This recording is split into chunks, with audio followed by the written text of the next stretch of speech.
Good evening, everyone, ladies and gentlemen. I see we have here England, we have here California. I see you guys from all over. We're very glad to have you all here. I want to start with saying 2015, taking you 5 years ago. I'm a combat operations officer here in the Golan Heights, and we are in a training session. Now, when you want to train in the IDF, you always need your medical crew available while you're shooting. If your medical crew has to go somewhere, you're not allowed to train. And we get a call one evening and they say, send your medical crew to the Syrian border right now. We have a mission for them. Now, we knew there's some sort of mission with Syrian people coming in or something, but we don't really understand it. So I send the medical crew and I'm very mad because now I can't train. And I told the guy, I said, the moment you're done with the mission, I told my doctor, you get back here right now. You get your butt back here. And of course, the guy, it takes him hours, the doctor.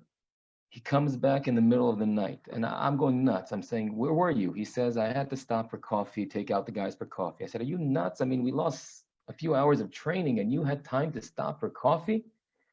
He took out his phone and he showed me a picture of a little Syrian kid bleeding, the kid they took care of.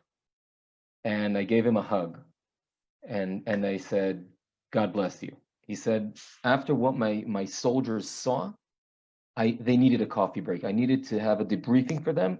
What did we just go through? That was for me my introduction to Operation Good Neighbor, a humanitarian aid, but much more operation. The IDF ran for a couple of years on the Syrian front. And I personally met Eyal for the first time in the last month or so of the operation. We met while he was in action. And I got to say, even though I took part in this operation and I heard so many stories, I had to hold myself from not crying in front of the group. So I hope, now I can just turn off my video so no one will see. Eyal heard about Project From Golan with Love. He said to me that he would love to take part in it, and we're very, very lucky to have him tonight. So Eyal, the floor is yours. I already stole 3 minutes of your precious time. I'm very excited to have you here. Thank you very much for being with us. Good evening, Yaakov, and good afternoon to the people who share the time with me and want to hear a story, a personal story about the Syrian border, about helping people. So as mentioned, my name is Eyal Dror. I'm a former lieutenant colonel. I served the IDF in the last 24 years. Just recently retired 8 months ago. And in my last post, I was very privileged to establish a unit, a military unit, but with a different mission, something that we are not doing a lot and something that we are not speaking a lot about it. And it's my honor to share with you my presentation about the Good Neighbor campaign, Embrace the Enemy, for the people who don't know where it was located. Please take a look at that map. You can see the state of Israel. Everybody, I'm sure, knows where are we. You can see the Arab countries around us. And if you will take a close look about this area, exactly here, the Golan Heights, the Israeli-Syrian border, 100 kilometers of border, it's almost 60 miles, a very quiet border. Since the end of 73 war until 2011, it was, I will not say peaceful because we don't have any peace agreement with Syria, but it was very quiet border from the perspective of, let's call it military challenges. However, something has been changed. In 2011, as you might know, the Arab Spring spread. It began in Africa, in some Arab countries like Algeria, Tunisia, and Egypt, and reached to Syria. Unfortunately, when it reached to Syria, it became one of the most tragic events, a terrible civil war that is still existing, war is still happening. Even in those moments, people are dying in Syria, and until now, there is approximately 1 million Syrian people lost their lives in these 10 years of civil war. 6 to 7 million are refugees. I mean, they had to escape from their own country, their homeland, and they are living in some Arabic countries, even in the state, in Europe, millions of people who lost their homes, lost their belongings. And what happened that the Israeli-Syrian border, a border that, as I mentioned, was very quiet, became more and more challenging for us, the Israelis, the IDF. If you will take a close look about this picture, you will be able to see the border. Here is a piece of Lebanon, Mount Hermon. Here is the border between Israel, Syria, and Jordan, which is a little bit here. The Sea of Galilee is just 40 kilometers from that spot. Now, the colors represented the situation that we were forced to. The black is the ISIS.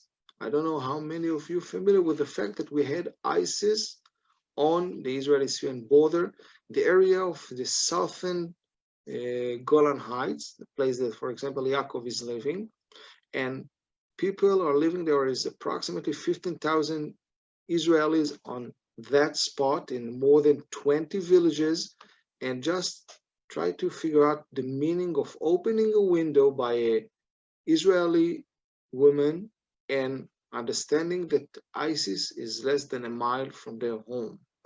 The red spot is the regime, the places that For still... everyone, at least for me, it was the red bottom is the area that was conquered by the regime, still controlled by the regime, but it wasn't the Syrian army as we were familiar with in the last 40 years. It was with the support of Iran and Hezbollah, and in the green area, which was controlled by rebels, name of dozens of groups with weapons. It was also with the province of Al-Qaeda, Ahrar Sham, and other radical Islamist groups.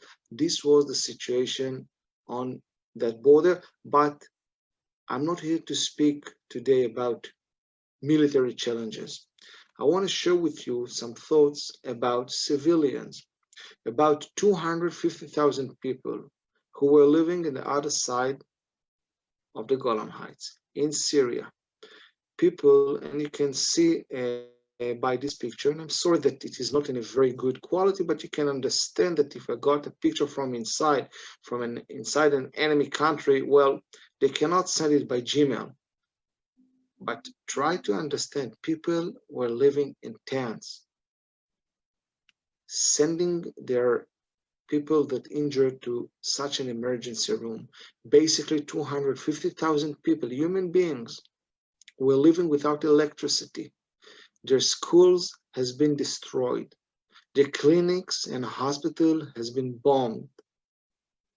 They were suffering from lack of water, and we will reach it later on, but try to understand the meaning of living in the Golan Heights in the middle of a winter in a tent without any possibility for heat warming. And in 2013, some Syrians reached the Israeli-Syrian border.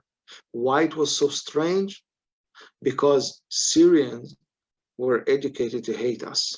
Now, it wasn't something that I Googled for it.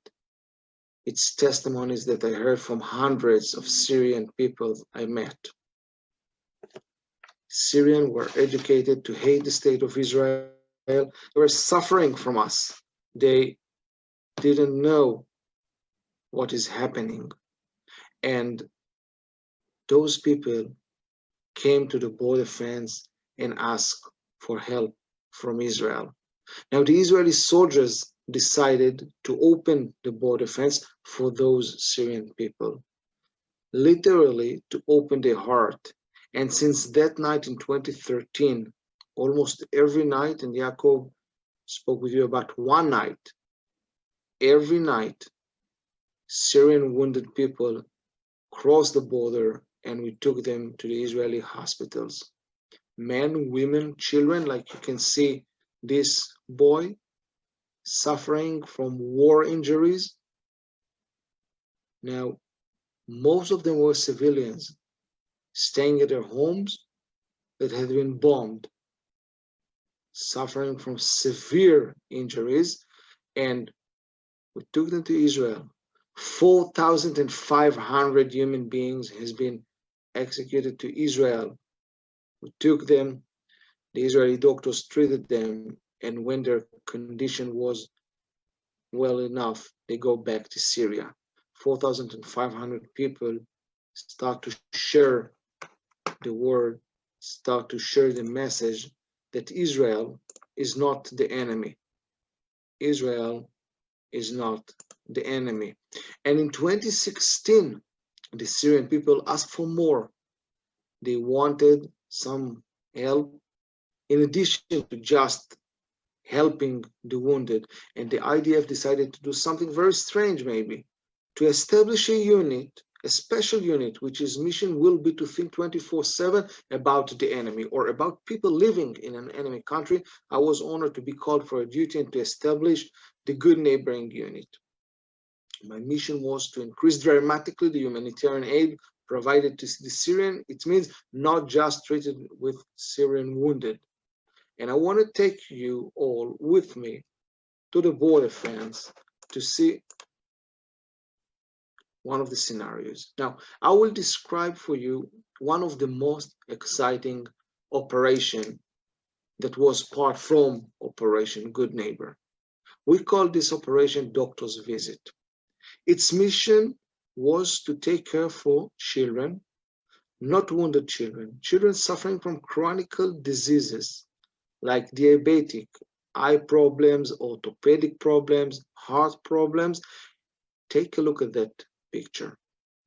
You can see a Syrian mother and a Syrian boy, one of my soldiers, meeting on the fence. Everybody can see the fence just right here. Now, this is a humanitarian mission, but I'm always call it a humanitarian operation. Why? Because the understanding that we are opening a gate for an enemy country. Now, try to imagine a scenario. Let's say that this mother got a phone call just a day before she crossed to Israel. On the other side was a strange voice that told her, I know that you're going to cross to Israel tomorrow, and it's okay, but I want you to deliver the present to the Israeli soldiers. Now, for whom from you who do not understand, when we are speaking about presents from an enemy country to the IDF, it's a kind of present that make a huge boom. And the strange voice continued, if you will not deliver it, we are going to slaughter your husband and children because we are from Al-Qaeda, or we are from ISIS, or we are from Hezbollah. All the enemies of Israel that stood just behind that fence. So when you are going down that fence, you're understanding that it's a huge risk for your safe. You don't know if a sniper will shoot. You don't know if a missile will be launched. If this woman will have to become a suicide bomber, or if there is a bomb on the fence. So you're going there understanding that it might be your last night, and you're doing this, you're risking your life and your soldiers' lives in order to help civilians that unfortunately living in a country which do not have any peace agreement with Israel, but they are suffering. And we opened the border fence for them, meeting them and took them to Israel. Here you can see the mission. As a soldier, I have a mission, and this is the mission, to take them to the Israeli experts. This something that you don't have in Syria in that days. Told you before, you don't have any doctors, so especially not expert doctors. But I told you that this was also the most exciting mission that we have done during Operation Good Neighbor. And it wasn't just because we get treatment to children. The meeting with the children, knowing and hearing their stories. You can take a look at this boy, for example, very dirty clothes, but he's a lucky guy because he wears something to his legs. Can you imagine this boy, or even younger, stepping through the border in a rainy night, barefoot? This was the situation. 30% of the children that crossed were barefoot. This boy, for example, I spoke with him Arabic. Of course, during my 24 years of serving, I spoke a lot of Arabic with my neighbors. This was the main tool to communicate with them. And I asked him a very simple question. I asked him, when you will be adult, what do you want to do? Now, when I'm asking my girl, I have three, but the biggest girl, she is 9 years old, and I asking her that question, she always changing her mind. She want to be a famous doctor, a famous nurse, a famous dancer, a famous lawyer. This is her future, so she can choose whatever she want to do. But this boy wasn't answering. And I asked him again. Now, I was sure understand that he's really understand what I'm asking, but he wasn't respond. Just on the third time, he opened his mouth, and believe me that at that moment, I was sorry for asking him, because the answer shocked me. This lovely boy told me, "Sir, I will not be an adult. Probably I will die in a year or two. I will not be an adult." I told you that this was a very exciting mission. We met those children, and the opportunity that as soldiers in the IDF who swore to protect their countries had the possibility to treat children and make them smile. Ladies and gentlemen, my friends, it was amazing. At that point, we understood that it doesn't matter if we are Israelis and they are Syrians, if we are Jewish and they are Muslims. We are all human beings, and this is the right thing to do as a human being. Doctor's Visit operation gave us 1,400 smiles. 1,400 children entered Israel in 72 operations of Doctor's Visit. It was in the hottest days of July and August, and it was in the rainy days of January and February. It wasn't stopped for even 1 week. 72 times we opened the border fence for 25 children and their mothers, and they all entered Israel. Some of them, after they go back home, we call them again to do some medical procedures in order that they will be in better lives. Now, we couldn't do it alone. The operation became bigger and bigger. We risk our lives every night, sometimes 3 or 4 times a night. And as you know, if you want to provide humanitarian aid, you need budget. Now, when I'm in the IDF, I cannot share money, but what I found is colleagues, NGOs, non-government organizations that working on the humanitarian field. And I think that if I spoke about the most exciting operation like Doctor's Visit, I think that one of the most exciting achievements of this project is the fact that at that project, Jewish, Christian, and Muslim all work together under the command of an IDF officer in order to help and save Muslims' lives. You can take a very nice example with this Camp Ishai. Friendships Unlimited, a Christian organization. Now it's not a military camp. It's a humanitarian field clinic. Now, you know, we're living in the Middle East, so everything here must be complicated. It's nothing easy. Let's do it a little bit complicated. The border fence is just behind there. It means that they are in the eastern side of the border fence. And if you want to make it a little bit more complicated, you remember the black spot of the ISIS? Well, it was a mile from that spot, staying in an enemy area, opening a field clinic. Christians people loving the state of Israel, want to help Muslims.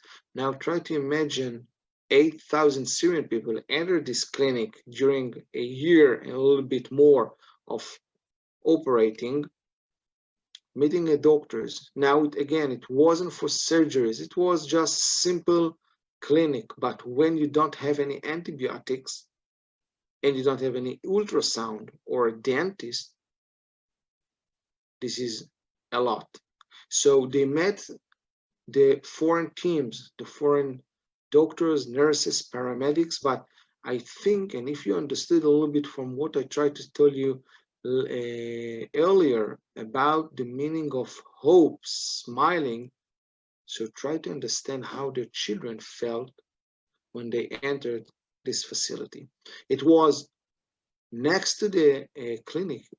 They built a huge playground for the Syrian children to play, to have a b-ball, to drink a hot chocolate, eating an ice cream. Now, I don't know how many of you ate ice cream in the last, let's say, 2 months. For them, it was the first time. For them, it was 10 hours to be in a place, not to think about, is today going to be my last day? Is today my home is going to be bombed? I'm going to be raped, be kidnapped, or some crazy guy with weapon will enter my home and will steal the very few belongings that I have. This was their reality. And in this camp, they had a couple of hours of peace and relax.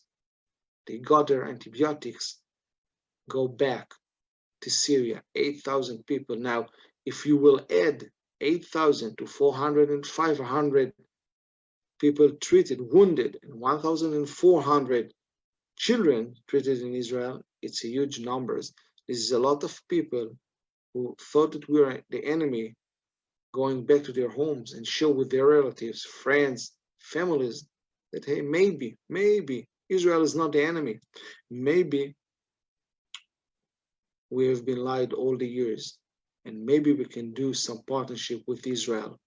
Now, the operation lasted for 2.5 years, and in the summer of 2018, a year and a half ago, when the Syrian regime, by the helping of the Russian regime, started to reconquer the area of Syria, it was just a matter of time. And the time of this area, Knetra and Dara, this is the two areas that we support, was at that time.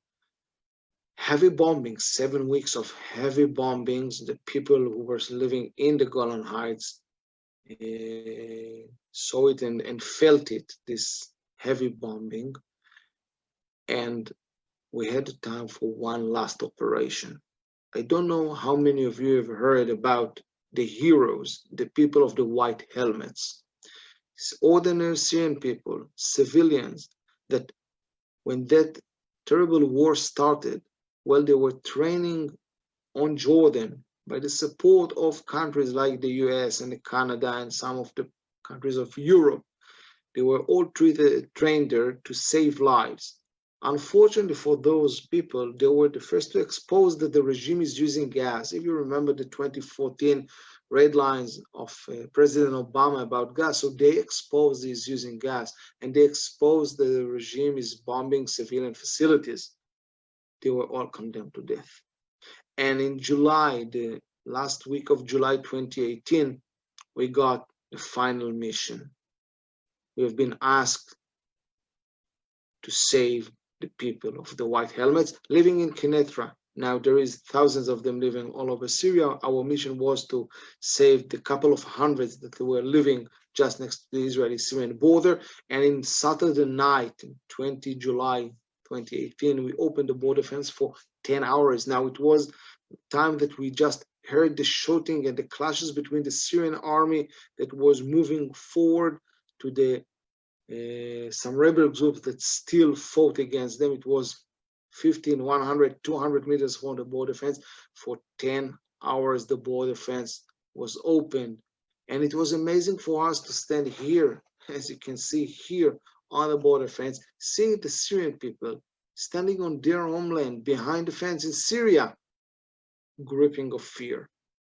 Crossing to Israel, that country that just a few years ago was their bitter enemy, and relaxing, understanding that their lives has been saved. That night we saved more than 400 people, basically 422. We took them by buses to Jordan. This was the international agreement. They crossed to Jordan from Israel, and there. They got new identities, new lives from the country that supported them. They are living among us. But they are living thanks to the state of Israel. It was in the last minute. The operation came to an end. 700 humanitarian mission aid. 700 times that we chose to risk our lives, to take children, to take wounded, to provide coats, to provide diesel or food, to provide basic needs for people who almost lost everything and lost their hope. 700 times we opened the border fence in order to help them. The operation came to an end, and there is a question that I've been asked a lot, and I will choose to conclude my remarks with it. Final last story to final question that I've been asked. Was it worth it? Now, it doesn't matter the military answer, because as a military, as an officer, and the idea of course it's worth it. This was my mission. We understood that it can provide security to the Israeli-Syrian border. So as a soldier, of course, mission accomplished. But my friends, it's a lot of more.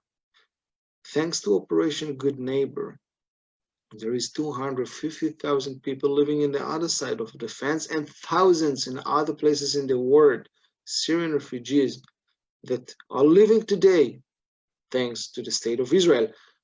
Please, all of you, take a look at that picture. Now, I think that I don't have to explain you what has been drawn here. Of course, the flag of Israel. I will help you, the people who maybe do not know how to read Arabic, and I will read it.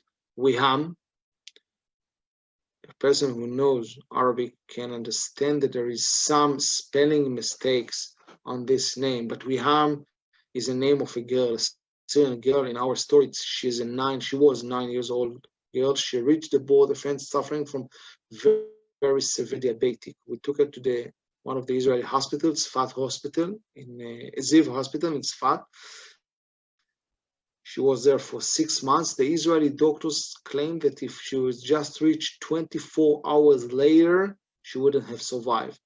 After 6 months, and just before she came back again to Syria, she drew the flag of Israel, wrote on him Wiham, drew the international sign of love, and she wrote here Abu Yaqub, the father of Jacob, but she wasn't a religious girl. Abu Yaqub, my friends, was my Arabic name. This is how I was perceived to the Syrian people.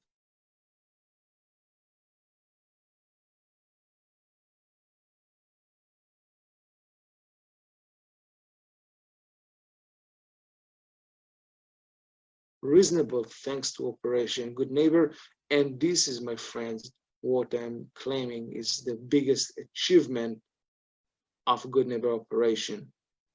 Hundreds of thousands of Syrian people will not forget that during these 7 years of war in this region, Israel was the only country that stand with them and support them. Thank you very much, my friends. Okay, friends. First of all, thank you very much, Eyal. As always, not only informative, but very inspiring. If you have questions, you can either raise your hand or use the question and answer app. And if you don't mind, I want to ask maybe one question. Many times I'm asked, can you hear me, Eyal? Yeah, of course. Okay. There's a saying in a Jewish tradition, "Aniyei ircha kodmim," the poor of your own city come first. And, we both know the medical system in Israel isn't the best, I would say. The public service, there's a lot of complaints on it. And suddenly these people get treated, Wiham gets treated for 6 months. And many people, and some people question it and say, why did they come before me? What do you say to those people? So first of all, as much as I know, we didn't treat the Syrians instead of treating Israelis. Every evacuation, every time that we did the doctor's visit operation, it was a full coordination with the Ministry of Health, with the hospitals, with the health teams on the Golan Heights, the military teams of the Golan Heights, understanding that what will happen if we need also to treat Israel at the same time. So as much as I know, yeah, it was a lot of efforts with this situation, with treating these Syrian people, but it doesn't took instead of Israelis. So this is the first thing. Second, I think that yes, there is an Ircha Kodmim, of course, but I think that as Jewish people who are educated on the values of mutual aid and compassion, you cannot sit behind the fence, and you can see even here the fence. It's a very huge fence. You know it, Yaakov, very well. I think that some of our listeners saw those fence, but we cannot sit behind this fence and see people massacred. And this was the picture that we have seen. People, innocent people are massacred. I think that we all can be proud as Jewish, as Israelis, as IDF, that the state of Israel decided to do something for those people. Okay, before I have one more last question for you, which I believe some people here will also want to ask, I'll just say, Michael writes, please write a book about this. So Michael, my friend, well, in the last 2 years, I'm thinking about this, writing a book. And it was always, I'm a man of actions, not writing, but I know that it must be written. The Corona situation and the fact that people are not coming to Israel and I cannot fly to speak abroad like I used to, it gave me the time. So I can tell you that more than 50% of the book also has been written, and hopefully in the next 3-4 months, I will complete the first copy. Of course, it will be sent to the editors, but hopefully in the next year it will be published in Hebrew. I believe me that in the moment it will be in Hebrew, we will do the translating to English. I'm sure that people should read about it. Okay, so we have a scoop here. We have a headline. And Dov from the Shefa School in New York asks, he says he wants to teach his students about this. Are these slides and a transcript available? So I'll say this presentation is on our Facebook group, From Golan with Love. We're going to leave the video there. It is important if you show something from this talk to give credit to Eyal. His details are on the screen. So you know, you could put his Facebook page, his Twitter, and so people also have access to the one who took the pictures. Yeah, I also can tell you, though, that here you have my email, and you can please send me emails with your questions and the thing. And believe me, there is a lot of material that should be shared, can be shared. So please feel free to communicate, of course, and I will take advantage to ask the people here to follow my Facebook and Twitter. There is a lot of materials, interviews. You can all learn a lot more about this good neighbor. Of course, we cannot speak about in 25 minutes. It was just a short taste of it. Okay, a last question, unless someone else will raise their hand and ask. You spoke about embracing the enemy. And of course, the civilians there, it touched them deeply, and I've heard from you many more stories. But the bottom line is that also militants got help here. And the question is, didn't some of them, you know, when we look at it today, 2020, we know there are actions on the other side of the border against Israel. There have been different attacks reportedly by, you know, by the IDF against Iranians in the region. And the question is, are there people, do you think, in this region that got help from us and are still operating against us? Or in other words, sorry, I'm talking too much. Do you think this was effective in winning their hearts, even though now it's been 2 years and they're under Iranian and Syrian control?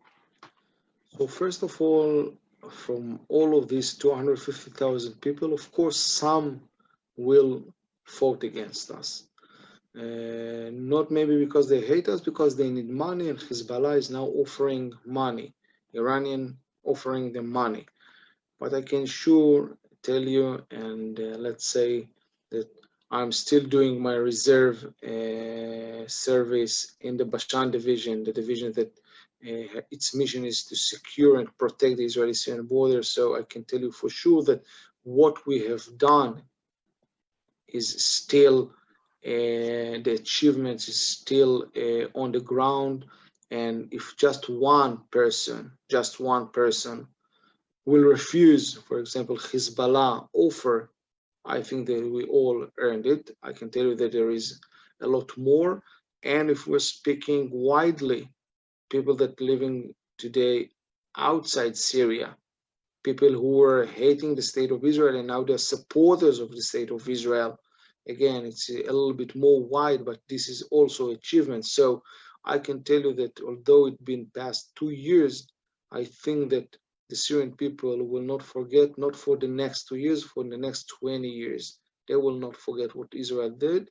Again, some of them will try to hurt the state of Israel. This is no other thoughts. It will happen, but we have the IDF, and we will know how to treat those people who will try to harm us. Thank you very, very much, everyone, for joining us. Eyal, thank you very much again, also for everything you did for the state of Israel. And I think really it's there's no words to say how deeply impact this operation had, not only on the Syrians, but I think on also people around the world, the Arab world, the whole world, that saw Israel's face, the only country in the world that was helping these people in crisis. And with that said, thank you very, very much. And we hope to hear a lot more from you. Thank you, my friend. Thank you, everybody. Bye-bye. Take care. Stay safe.